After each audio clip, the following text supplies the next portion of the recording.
All right, what's up, my people, and welcome to the SN95 Power Channel. Today, I am bringing the DIY to you in the fullest. So we have a couple of things going on here.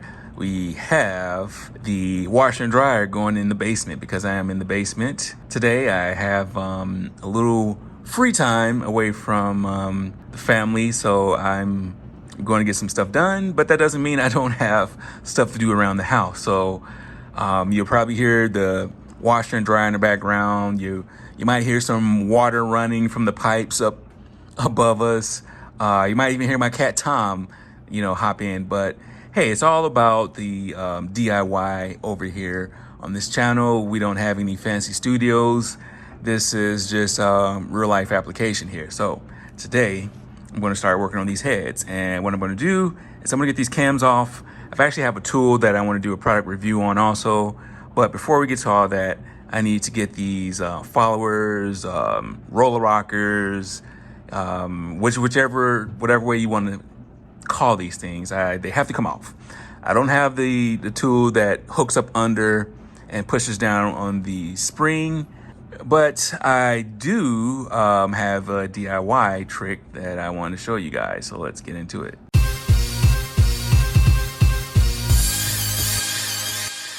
Let's bring them on, ladies and gentlemen.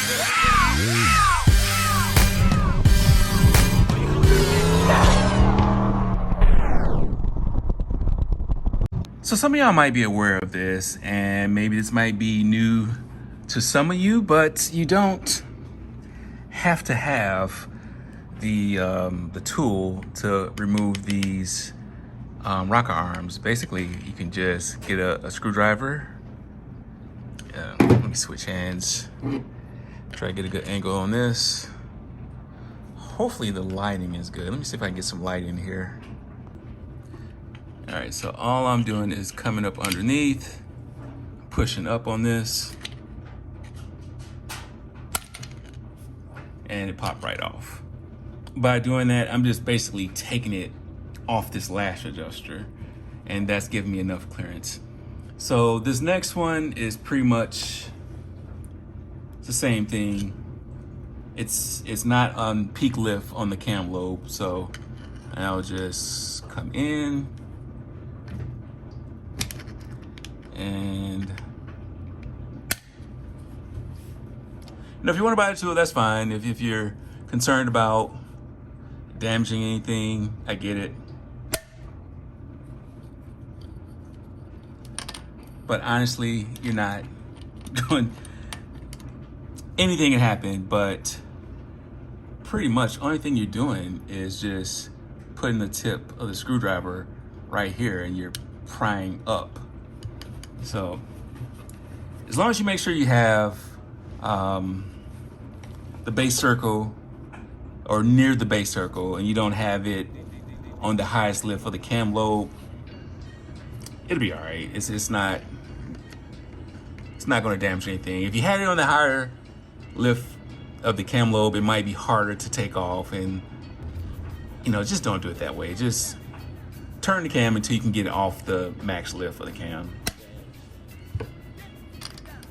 So I'll finish up this side and we'll switch over to the other side. The other side is going to be a little bit different, just because the lash adjuster is on the inside instead of the outside. Like for these, you can use a little leverage, sitting it right here on the valve cover deck.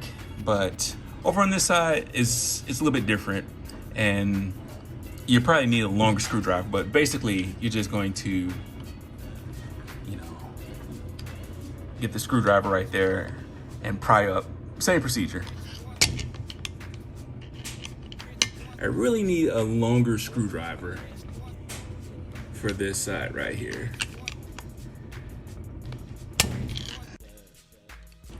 Would make my life easier, and it's the same process. So it really makes a big difference doing it on the exhaust side to have it as close to base circle as possible. Any lift is going to make it harder.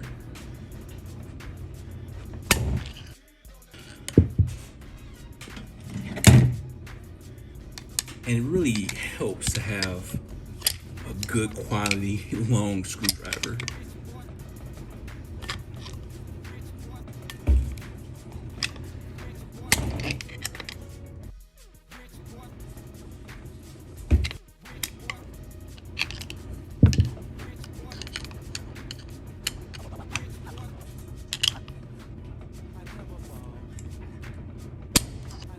And so I was not scratching the cam on that. Like that sound that you hear is just the screwdriver was just slipping off the rocker arm. So I'm not scratching the screwdriver because honestly, you know, I would have to be this far forward to scratch it with the screwdriver, and all I'm doing is I'm right here. And by having the other cam in here, it actually acts like a stop. So if I'm lifting here, it's just going to hit the bottom of the cam right here. So I'm not scratching anything. So I'll go ahead and repeat this process for the other 8 on this side. This side will be a little bit more time consuming because, like I said, you don't have that mechanical advantage. All right, so let me show you this little technique that I found. So the camera's actually in the way. Hopefully it'll focus. But I go up with the screwdriver and I twist it. And like I say, I'm not scratching the cam. So that's all 16 of the followers taken out. And now I need to go to the front of the cam. All right, so we're gonna give this a try with the old trusted DeWalt. Hope it's charged enough. I do have some vice grips on here just to keep this from spinning.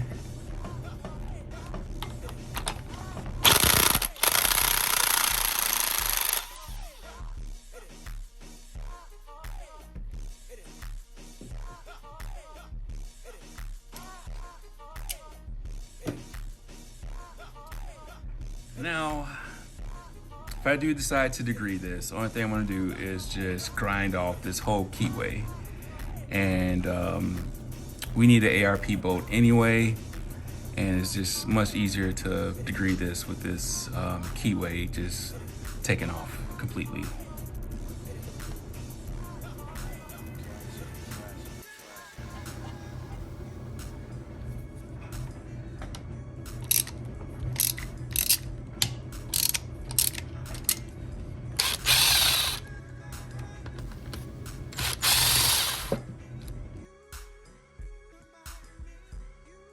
So the good thing about this, since you've removed the followers, there's really no pressure on the cam. So you don't really have to worry about these cracking.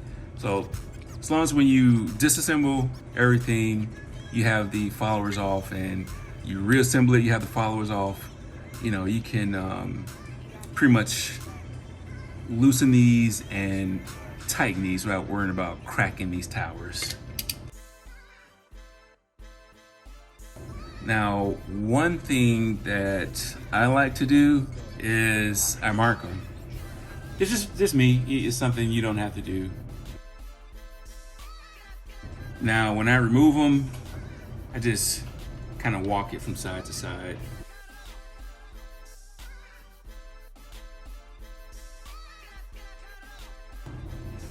And so I want to mark these cams also. All right, now that we're working our way to this head, breaking it down, we can remove the lash adjusters. And it might be a good time to make a decision if you're going to reuse the ones that you had in here, or are you going to replace them? All right, so let's go get the tool that I want to do a review on. Let's get to this. Let's go ahead and open this up. I got this off Amazon.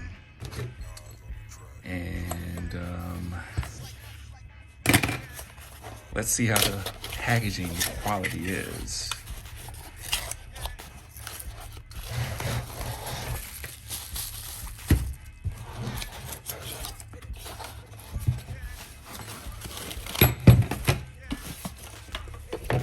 I mean, it's not, I don't really have to worry about this getting damaged because it's pretty much like a aluminum block.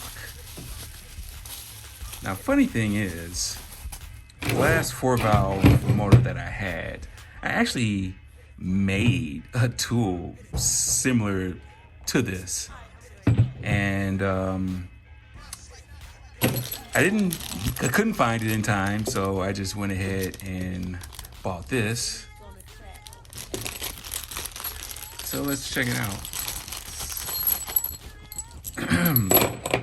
So we have 5 bolts here. We have this. And I can only guess that, you know, you screw down on this, thread this through. It'd be good to have some anti-siege on this, which I don't have right now. It'd be very ironic if they sent me this and it doesn't even thread through. Wow, you talk about lack of quality. Wow, this is a winner. So this is a fail already. It's not threaded. All right, so the way this is potentially supposed to work is you have 4 screws, and basically they go where the cam tower bolts go. This sits right there on the retainer. This is supposed to thread through. My God, this is like, oh, okay. Here we go. We got some action right here. Excuse me, eBay company, for jumping the gun on that. I was ready to call y'all out. So you get that lined up, and you basically screw down on it, and it will push the spring down far enough. I might have to put a block or something under the head just to tilt it. So let me try to get a magnet, and we'll be back. So I cranked down on this already, and see if I can grab these keepers, grab the other side.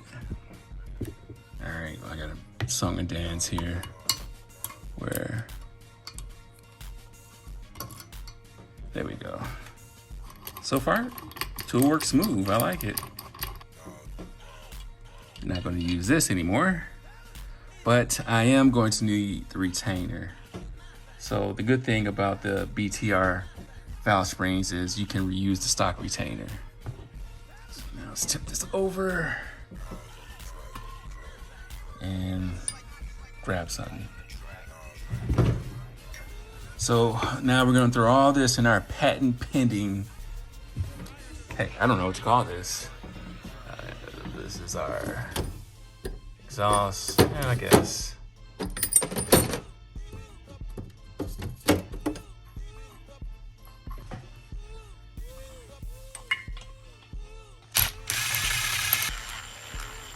I say it makes quick work of this. I like it. Like, I don't know what the heck was going on. Why I couldn't get this bolt in here the first time.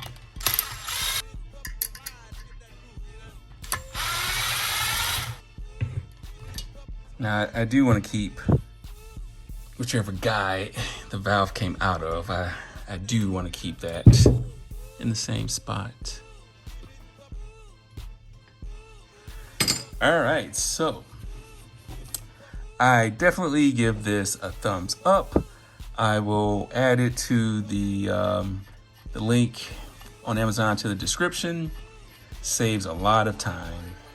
Like, I can get, 4 springs off with just what I even have to remove the tool or moving around. All right, hey, I have to say, like, I'm a big fan of that tool. One day I have to find my little homemade, my DIY tool, and show y'all what I used to use to take these valve springs off. All right, so right now the head is completely disassembled, minus the valve seals. I did receive a rebuild kit from Gears Auto Works. The sponsor sent out a basically seal kit for the whole motor, which includes some valve seals, and also got some new lash adjusters for the head from Gears Auto Works team. So big shout out to them. Up next is I'm going to lap and clean this head. We will continue that on a part 2 of this video. Now, I kind of got a little bit out of order on releasing these videos. I know the last couple of videos we were concentrating on the red turbo small block Ford, but you know, I made this video, never finished it, and so I just wanted to get this out there. So I'm not going to try to flip-flop back and forth too much on these videos. I'm really going to concentrate on getting the small block Ford back running. So the next, build video that we do release over here will be more to deal with the red car. So go ahead and give us comments on thoughts on how you disassemble your heads, your thoughts on the screwdriver trick, if that's something janky in your eyes, or if it's, a DIY hack that you use successfully. I just want to be clear. The screwdriver isn't pushed in far enough to scratch those cams. So no cams were harmed in the making of this video. So go ahead and tell me what you think. Do me a big solid and tell a couple of people about the channel. I appreciate y'all taking your time out watching this long, sort of boring video. I know a lot of people like, action, out filming people at shows or racing or something like that. But, for you DIYers out here who enjoy this kind of stuff like I do, I find myself watching a lot of other YouTube channels when they do DIY stuff where, you're not taking it to the machine shop, or you're not taking it to somebody else to, basically build your car. There's levels of built not bought. I think that you can claim your motor or car is built, and yeah, you go and buy all the parts, and you take it to somebody, they install it. Then there's another level of you buy your parts, and you disassemble it and you refurbish it, and you might have to take it to somebody for the machine work. And there's like the ultimate, built not bought is the guys who can actually do their own machine work and build their own stuff. So, and assemble it. So, that's just my thought on the whole built not bought. I think there's like 3 levels to it. So if you agree or disagree with that, leave a comment and let us know your thoughts on that. So, hey, I appreciate your time. Like I said, we got another video coming out real soon, which is going to be in regards to the turbo car. So until then, God bless.